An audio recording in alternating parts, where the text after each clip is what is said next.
The lights went low, the air conditioning was failing.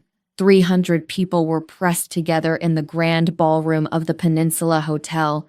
They were sweating through their bespoke suits and silk gowns. I was supposed to be floating. I was supposed to be the perfect radiant bride, Mei Chen, celebrating the perfect $200,000 wedding. Instead, I felt like a coiled spring, ready to snap. David stood at the podium. He gripped the microphone too tightly. He was already a little sweaty, even before the lights dimmed. He had the classic jawline and the expensive haircut. He was the picture of a successful partner at a boutique law firm. My parents adored him. He was their trophy son-in-law. He was about to deliver his toast. "To May," he started, his voice cracking slightly. He raised his glass of Moët, the most beautiful, intelligent, and frankly, the most financially secure woman I have ever known. A ripple of nervous laughter went through the room. I didn't laugh. My fingers were locked together so tightly they ached beneath the lace of my Vera Wang gown. "She is my rock," he continued, eyes scanning the room, trying to find my parents who sat front and center. "And this wedding, this magnificent event, paid for by her incredible, generous family, is just the start of our empire."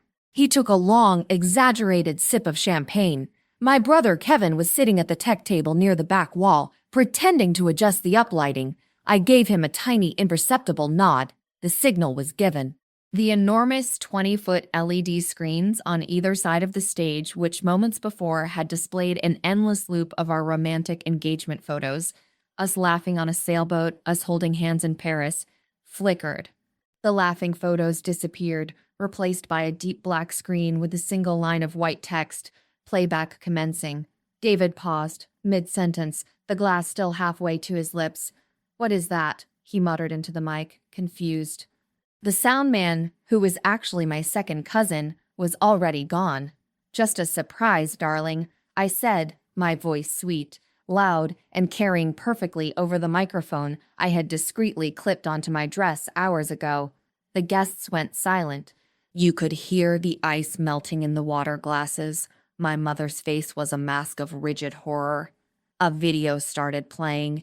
It wasn't the funny slideshow Kevin had prepared. It was shaky footage, clearly shot on a phone in a dimly lit, messy hotel room. David's voice, amplified and booming through the massive speakers, started speaking. David on screen. "She is so predictable, man. Me thinks this whole thing is about us. No, this is about getting the deposit, that $500,000 her old man promised them for the house. As soon as the ink is dry and the gifts are counted, I'm gone. Plane ticket already booked. Say hello to Cabo, dude." The camera panned slightly. You could see David, sitting shirtless on a rumpled bed, looking arrogant and completely relaxed. He was talking to a man off camera, probably his gambling buddy. The sound system was so clear, the audio so loud, that every word hit the guests like a physical blow. The music stopped abruptly. The silence was thick, poisonous. David, standing at the podium, dropped his champagne glass. It shattered on the marble floor. His perfectly composed face crumbled. His eyes found mine. Across the massive flower-adorned room, the panic was instantaneous. Pure animal fear. He tried to lunge for the screens, but he was too late.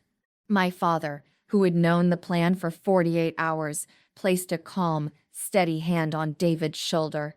"I wouldn't," my father said, his tone deceptively soft. The crowd was a blur of gasps and whispers. My world, the one built on appearances and family expectations, was collapsing, but I was the one holding the hammer. This wasn't a ruined wedding. This was a calculated execution of justice. The evidence was irrefutable. The humiliation was total. But let me back up.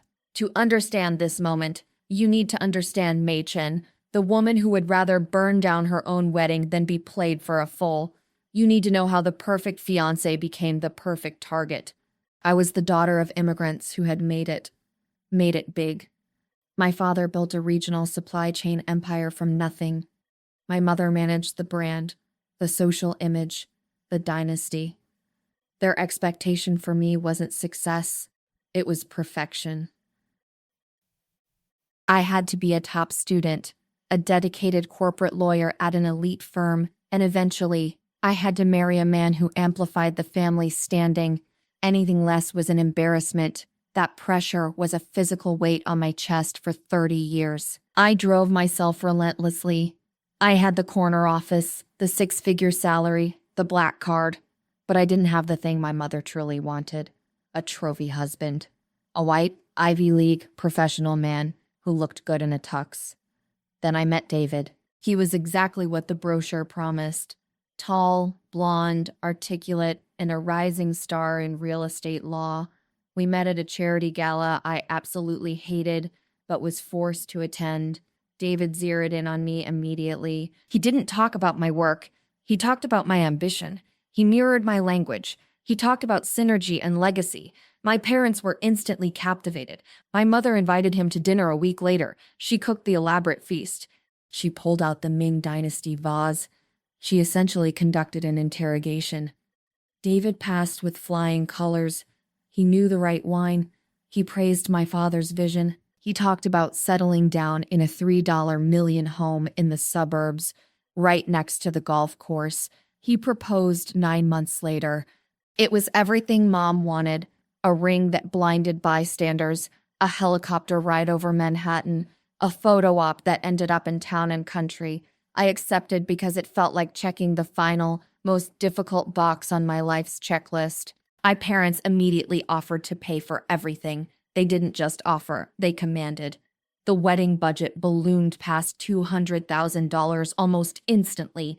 My mother insisted on the Peninsula ballroom, flown-in orchids, and a 7-course dinner. David encouraged all of it. He pushed for the most expensive options. I found that odd. He was a successful lawyer. He should have been cautious about money, like me. Instead, he treated my parents' money like it was water.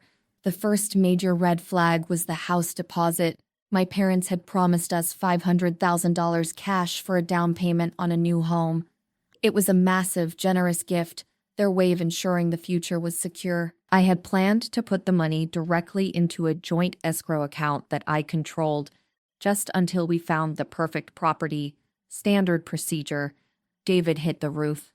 Not literally, but his eyes flashed. He made a massive deal out of it.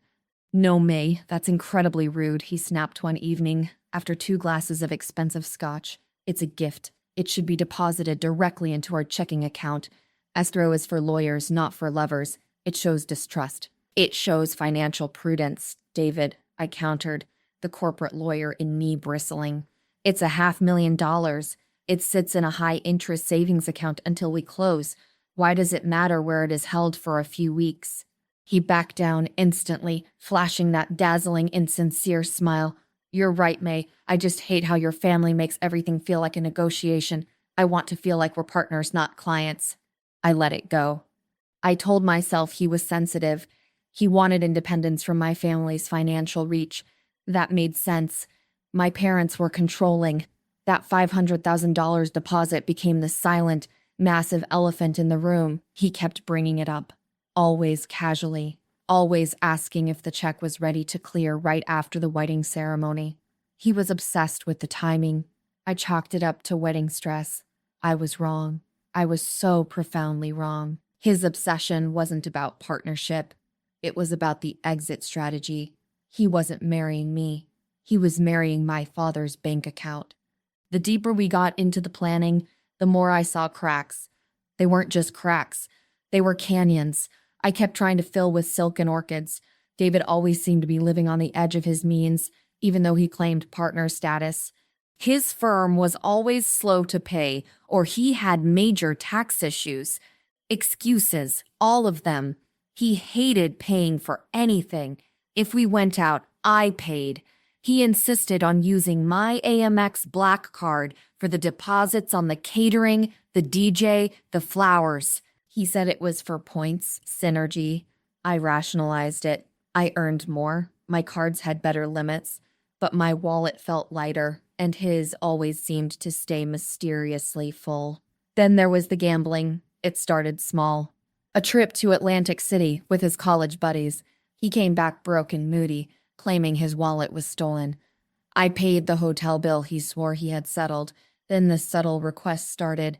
May, can you cover this month's rent? I have a massive closing bonus coming next week. May, I need $10,000 for a short-term investment opportunity. Private equity is a quick flip. I always loaned him the money. I had it. I wanted this marriage to work. I wanted to prove to my mother that I could select a man who was worthy. Each loan came with a casual promise of repayment. Repayment never came. The total crept up past $50,000. When I brought it up, he acted wounded. You're tracking me, May. It's all joint now. Our money, he say, pulling away physically. That manipulation was clever. It made me feel petty for demanding accountability in my own relationship. I hated that feeling more than losing the money. His phone habits were the worst red flag. He treated his phone like it contained the launch codes. It was constantly face down. He kept it muted. If a call came in, he'd jump up and walk out of the room, speaking in a low, rushed whisper. It's just my client, May. He would snap when I asked who called. Or my sister. She's going through a tough time. The sister was particularly suspicious. He talked about her a lot. A fictitious, perpetually troubled sibling named Chloe. She needed money, she needed bail, she needed advice. She was the perfect foil for all his absences and panicked phone calls. One night, the sister called while David was in the shower. I saw the screen light up. The name displayed wasn't Chloe. It was C. Dallas. Do not answer. My heart froze. C. Dallas. I didn't answer. I didn't say anything. I just memorized the number. When David emerged, smelling of my expensive cologne, I was reading a book, perfectly still. Who was that? I asked casually, without looking up. Oh, just my sister Chloe. He lied smoothly. She's upset. I need to call her back later. That moment was the turning point. The corporate lawyer in me finally silenced the hopeful bride. He was lying. The name on the phone was the final piece of undeniable proof. I stopped seeing a future husband. I started seeing an adversary. My training kicked in. You don't panic. You observe. You gather evidence. You build a case. You don't tip your hand. The wedding was 2 months away. The invitations were sent. The deposits were non-refundable. My parents were already bragging. I couldn't pull out now without destroying the family's reputation, the one thing they valued more than money. I had to let the plan proceed, but I had to intercept it. I needed to know what C. Dallas meant, and I needed to secure that $500,000 deposit. The game was on. I hired a private investigator the very next morning. I gave him 2 goals: find out who C. Dallas is and track every single one of David's financial movements for the past 6 months. The clock was ticking. The private investigator, a retired NYPD financial crimes detective named Frank, delivered his full report on Thursday afternoon. The wedding was Saturday. 48 hours. The file was a massive, sickening binder of cold, hard facts. I was sitting in my sterile, minimalist office downtown. I closed the door, poured myself a glass of water, and started reading. The facts didn't sting. They were a clean, surgical incision that severed every last thread of doubt. C. Dallas wasn't a client, wasn't a friend, and wasn't a sister named Chloe. C. Dallas was Chelsea Dallas. She was David's actual fiancé from 2 years ago, a woman he abandoned right before their wedding when her family went bankrupt. More relevantly, she was currently his live-in girlfriend in a leased condo in Miami. She was an aspiring actress with an expensive taste and, according to Frank, the one managing the logistics for his planned disappearance. She was his accomplice. My sister Chloe needed bail because she was helping him liquidate assets. The financial data was worse. David wasn't a partner at a boutique firm. He was a junior associate who was about to be fired for gross negligence and potential theft of client funds. His debt wasn't tax issues. It was 6 figures in unsecured loans, mostly due to high-stakes sports gambling. He owed money to the wrong kind of people, the kind of people who send collectors with broken noses. The wedding wasn't an expression of love. It was a desperate, calculated exit plan. Frank's report detailed the full plan. Marry me, finalize the ceremony, securing the legal temporary transfer of my trust assets, which would occur immediately after the marriage certificate was signed.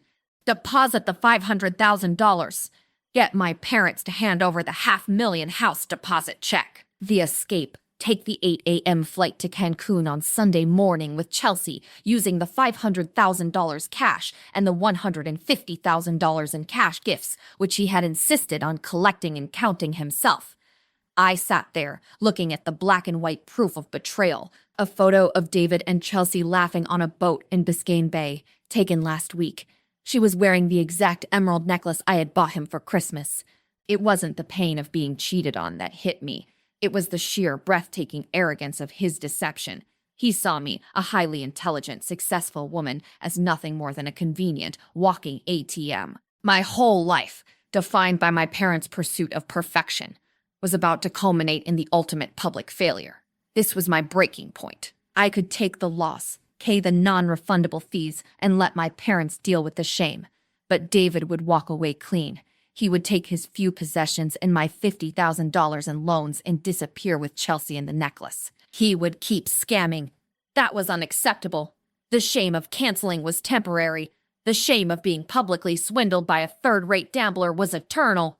I decided in that moment that I would not be the victim. I would turn the wedding into the most expensive, elaborate trap ever conceived. He wanted a lavish public event. He was going to get one, but it wouldn't be a celebration. It would be his grand finale. I called Frank back. The deposit check. I said, my voice ice cold. Where is it right now? Your mother has it, May. She's bringing it to the hotel tomorrow morning to hand over to David after the rehearsal dinner. Good, I said. Do not let my parents deposit it. And Frank, I need one last thing. I need David to confess, on video, every detail of his plan. You have 1 day. I then called my younger brother, Kevin. Kevin was an introverted genius, an IT wizard who worked in network security. He was the only person in the family I trusted completely. Kevin, I said, the wedding is still happening, but it's not a wedding. It's an ambush. I need you to rig the ballroom sound and video system. We're going live with the evidence during the reception. He didn't ask questions. Name the target, May. Tell me the specs. The planning had begun. The pain was still there, but it was buried deep under layers of corporate focus and pure, unadulterated fury. David had underestimated the Chinese-American daughter of a corporate empire. He was about to find out how unforgiving a scorned lawyer could be. The next 36 hours were a blur of perfect, meticulous execution. I had to continue acting like the most stressed yet happiest bride in the world. I went to the final dress fitting. I managed the seating charts. I smiled at my parents. Every smile was a lie. Every hug was performance art. David, oblivious, was buzzing with manic energy, clearly counting the minutes until he could grab the money and run. Frank, my PI, was a genius. He managed to lure David into a high-stakes meeting at a private club, claiming he was a fixer for a major European investor who needed to settle David's gambling debts immediately, but required a full, confidential admission of his current financial troubles and his future plans for security clearance. David, blood, I want the word of cash flash, and want the word of cash flash. This feels everywhere. The word of the word of the word of the word is terrible. The word of the word is word. I want the word of the word. Be so might lie. David, thinking he was impressing a high roller, laid out the whole scheme. The wedding was a cover. May was the mark. The $500,000 was the score, and Chelsea was waiting in Miami. He laughed about my predictable Asian parents. He even mocked the engagement ring, saying it was a terrible investment. The video was clear, the audio pristine. Kevin, meanwhile, was in the ballroom, disguised as an audio-visual tech. He was rigging the place. He installed a dedicated hidden switch under the tech booth that would bypass the main DJ's equipment. It would route the audio-visual feed directly from his laptop to the massive LED screens and the main speakers. He confirmed the signal was secure. My father, informed by me only that David was a fraud and the wedding was in danger, agreed to the ambush plan. He was devastated, but his lawyer's instinct quickly took over. He understood the need for irrefutable public evidence. The major asset I needed to protect was the $500,000 deposit. My parents were going to bring the check to the rehearsal dinner, as is tradition. I intercepted it. Mom, I said, pulling her aside outside the venue, my voice husky with pre-wedding stress. The house check. Can you give it to me instead of David? I want to deposit it myself on Monday. He's been so stressed with work. I don't trust him to manage such a huge deposit. My mother, relieved I was finally showing some traditional domesticity, handed the check to me without question. I immediately took a picture of it, front and back, then drove straight to my bank. I instructed the manager to place a legal hold on the check for 48 hours. I didn't deposit it. I just secured it. If David tried to steal it, it would be traceable. If he demanded it, I could truthfully say it was secured at the bank. He had no access. The trap was set. Bait. The wedding proceeded as planned, confirming the deposit was coming. Evidence. The video confession was secured. Security. The money was safe, and the IT system was rigged for the reveal. The rehearsal dinner was agonizing. David was charming, drunk on his own success. He made a toast, thanking my parents for their unbelievable generosity. I squeezed his hand and smiled the smile of a woman planning his complete destruction. I hated that I had to put my family through this, but the alternative, allowing David to win, was impossible. I knew I had to go through with the ceremony itself. The marriage had to be legally valid for a few hours for the full legal charges, fraud, attempted theft, embezzlement to stick. This wasn't just revenge. This was a criminal prosecution I was initiating at my own reception. Saturday arrived. The day was ridiculously expensive and perfectly orchestrated. I was encased in lace and silk, looking like an Asian princess. David looked nervous but triumphant. We said the vows. I do was the hardest lie I ever told. The moment the officiant pronounced us husband and wife, I felt a shudder of revulsion, but also a surge of cold, focused power. The trap was sprung. The reception began at 7 p.m. The champagne was flowing. The guests were ecstatic. My mother was finally relaxed, her vision of perfection realized. We ate the 7-course dinner. We had the first dance, a terrible forced shuffle to a syrupy Ed Sheeran song. I kept my distance. Every touch from David felt contaminated. The moment of truth came at 9 p.m., the toasts. My father went first, giving a warm, if slightly formal speech. Then it was David's turn. He swaggered up to the podium. He adjusted the microphone. This was his moment. He had played the long game. He had endured the food tasting, the seating charts, the cultural differences.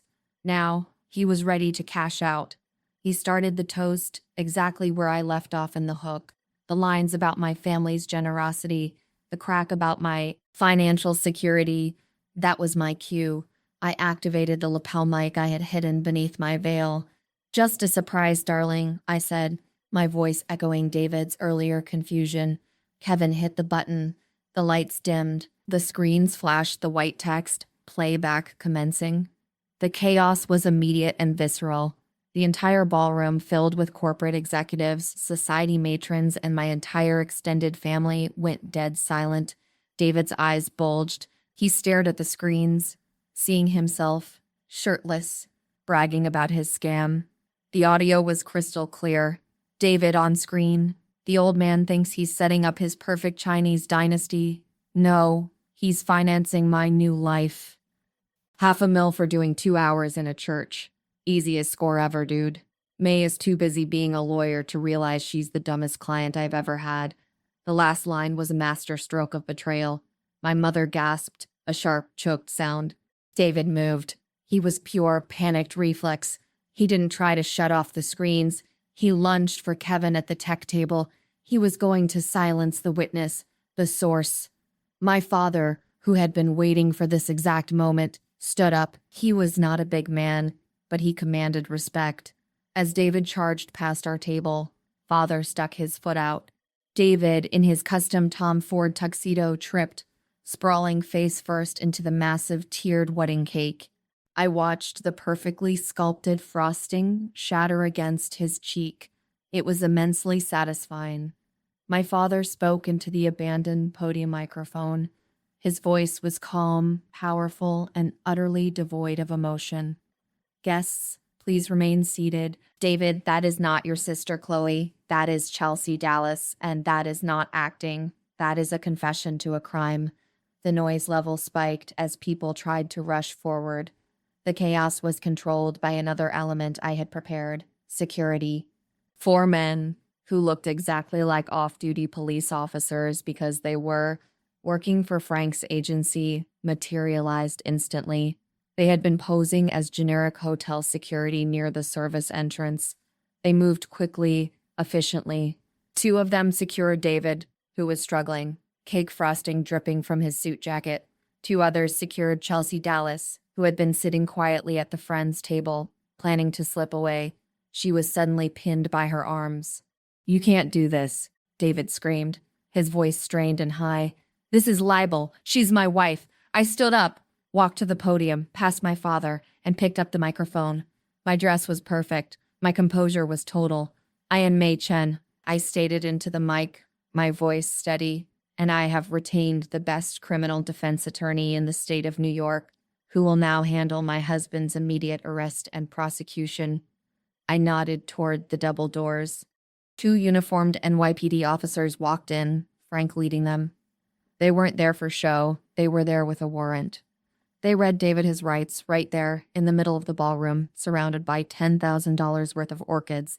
He was escorted out in handcuffs, Chelsea following quickly behind. The wedding was over. The trial had begun. The room was a wreck of emotions, shock, confusion, and then, slowly, grudging admiration. My mother was still rigid, staring at the ruined cake, but my father took charge.